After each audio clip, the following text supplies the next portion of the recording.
حکیم لقمان کی اپنے شاگرد کو 15 بہترین نصیحتیں۔ اگر آپ اپنے بارے میں کسی کی رائے جاننا چاہتے ہیں تو اس سے ناراض کریں۔ مصیبت کے وقت غیر موجودگی کسی بھی رشتے کے تقدس کو ختم کر دیتی ہے، چاہے وہ کتنا ہی مضبوط کیوں نہ ہو۔ کسی محفل میں بیٹھو تو اپنی زبان کو قابو میں رکھنا۔ عقل مند کو اپنے گھر میں بچے کی طرح اور اپنی قوم میں مرد کی طرح رہنا چاہیے۔ جو بات دشمن سے بھی پوشیدہ رکھنا چاہتے ہو وہ بات دوست سے بھی پوشیدہ رکھو، ہو سکتا ہے کبھی وہ تمہارا دشمن ہو جائے۔ جہاں تک ہو سکے لوگوں سے دور رہنا تاکہ تیرا دل سلامت اور نفس پاکیزہ رہے۔ نافہم عورتوں پر کبھی بھروسہ مت کرنا۔ اگر کوئی کام کسی کے سپرد کرنا ہو تو وہ کسی عقل مند انسان کے سپرد کرنا۔ اگر عقل مند میسر نہ ہو تو اس سے خود سر انجام دینا۔ بے وقوفوں سے دوستی مت کرنا کیونکہ یہ مشکل وقت میں تیری مشکلات میں اضافہ کر دیں گے۔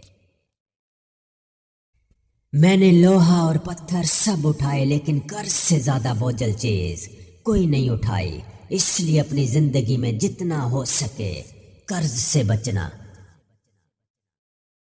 میں نے عقل بے وقوفوں سے سیکھی ہے، جن کاموں سے وہ نقصان اٹھاتے تھے ان سے پرہیز کرتا تھا۔ غصے کی حالت میں ہمیشہ سچ بولا جاتا ہے۔ آپ کو آپ سے بہتر کوئی نہیں سمجھ سکتا، لیکن کوئی اس کی کوشش کرتا ہے تو یقیناً وہ آپ سے محبت کرتا ہے۔ عبادت کے وقت اپنے دل کو قابو میں رکھنا۔ جب دسترخوان پر بیٹھو تو اپنے پیٹ کو قابو میں رکھنا۔ کسی کے گھر جاؤ تو اپنی آنکھوں کو قابو میں رکھنا۔ حکیم لقمان سے پوچھا گیا سب سے بڑا عالم کون ہے؟ جواب دیا جو دوسروں کے علم کے ذریعے اپنے علم میں اضافہ کرتا ہے۔ اکثر لوگوں کے جب مقصد ختم ہو جاتے ہیں تو ان کا ضمیر جاگ جاتا ہے، جب تک مفاد رہتا ہے ضمیر بھی سویا رہتا ہے۔ ہم وہ سارے کام پہلے کر لینا چاہتے ہیں جو ہمارے نفس کو پسند ہیں، اور وہ سارے کام زندگی کے آخری حصے کے لیے چھوڑ دیتے ہیں جو اللہ کو پسند ہیں۔ حکیم لقمان کی اپنی بیٹی کو 10 اہم نصیحتیں۔ اگر تم چاہتی ہو کہ تمہاری اولاد نیک ہو تو خاوند سے ہمیشہ رزق حلال کا تقاضا کرنا۔ اگر تم خاوند کے گھر میں خوش رہنا چاہتی ہو تو غیروں کی بات پر کبھی دھیان نہ دینا۔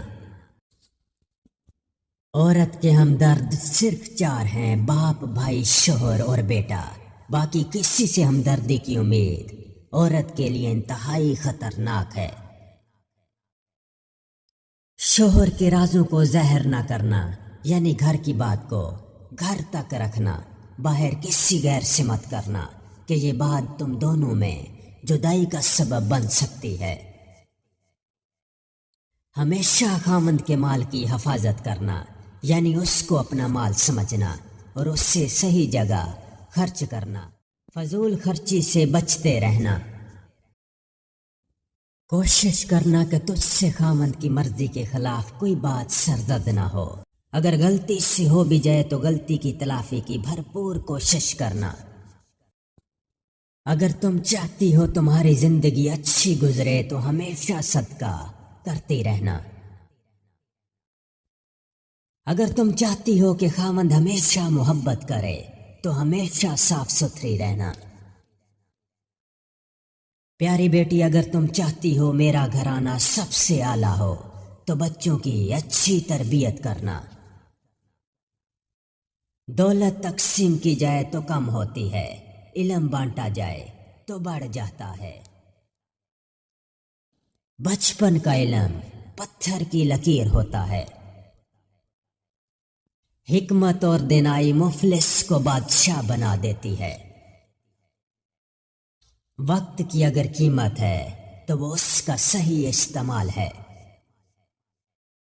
ہر قسم اور ہر طبقہ کے لوگوں کو پہچانو اور ان کے ساتھ مناسب برتاؤ کرو۔ ہر شخص کو اس کے ہنر اور جوہر کے مطابق جگہ دینی چاہیے۔ میں نے زندگی میں 300 سال مختلف دواؤں سے لوگوں کا علاج کیا ہے، لیکن اس طویل تجربے کے بعد میں نے سیکھا کہ بہترین دوا محبت اور عزت ہے۔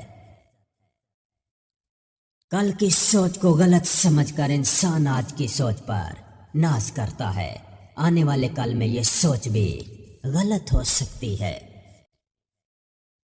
خلوص جاہل کو عالم میں بدل دیتا ہے اور خود غرضی بڑے سے بڑے عالم کو بھی جاہل کر دیتی ہے۔ سست اور کاہل آدمی سے دور رہنا بہتر ہے۔ تمہارا غصہ تمہارے دشمن سے بھی بڑا دشمن ہے۔ احمق شخص کے لیے نصیحت کا سننا اتنا ہی مشکل ہے جتنا بوڑھے شخص کے لیے پہاڑ کی چڑھائی چڑھنا۔ جانور جب بھوکا ہو یا خطرے میں ہو تو انتہائی خطرناک ہوتا ہے، جبکہ انسان جب پیٹ بھرا اور طاقتور ہو تو انتہائی خطرناک ہوتا ہے۔ موت ایک کھلا راز ہے، کھلا اس لیے کہ ہر شخص جانتا ہے کہ موت ہر حال میں آنی ہے، اور راز اس لیے کہ کوئی بھی نہیں جانتا کہ کب، کہاں اور کیسے۔ جب کسی کام میں اچھے برے کی پہچان نہ رہے تو آغاز کو دیکھ کر انجام پہچان لینا چاہیے۔ حکیم لقمان سے پوچھا گیا کہ کیا موت سے زیادہ تکلیف دہ کوئی لمحہ بھی ہو سکتا ہے؟ تو انہوں نے فرمایا ہاں، جب کوئی سفید پوش انتہائی مجبور ہو کر کسی کے آگے ہاتھ پھیلائے تب اس کے لیے وہ لمحہ موت سے زیادہ تکلیف دہ ہے۔ حکیم لقمان کے سوالات پر عقل، شرم اور محبت کے جوابات سن کر آپ بھی حیران ہو جائیں گے۔ کہتے ہیں کہ حکیم لقمان کے پاس جب عقل آئی تو انہوں نے پوچھا کہ تم کون ہو اور کہاں رہتی ہو؟ عقل نے جواب دیا میں عقل ہوں اور میں انسان کے سر میں رہتی ہوں۔ عقل کے بعد شرم آئی تو لقمان حکیم نے اس سے بھی یہی سوال پوچھا، تم کون ہو اور کہاں رہتی ہو؟ اس نے جواب دیا میں شرم ہوں اور میں انسان کی آنکھ میں رہتی ہوں۔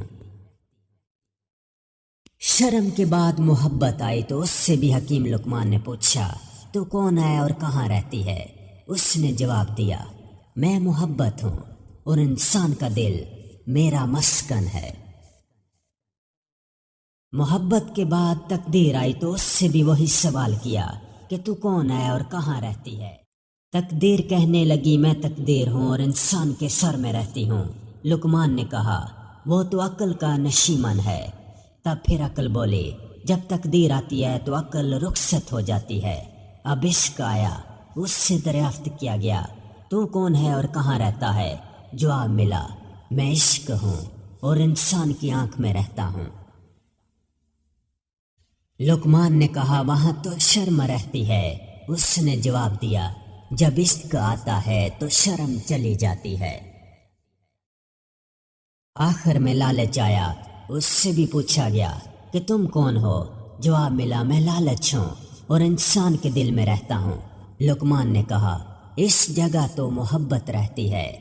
تو لالچ نے جواب دیا جب میں آتا ہوں تو محبت چلی جاتی ہے۔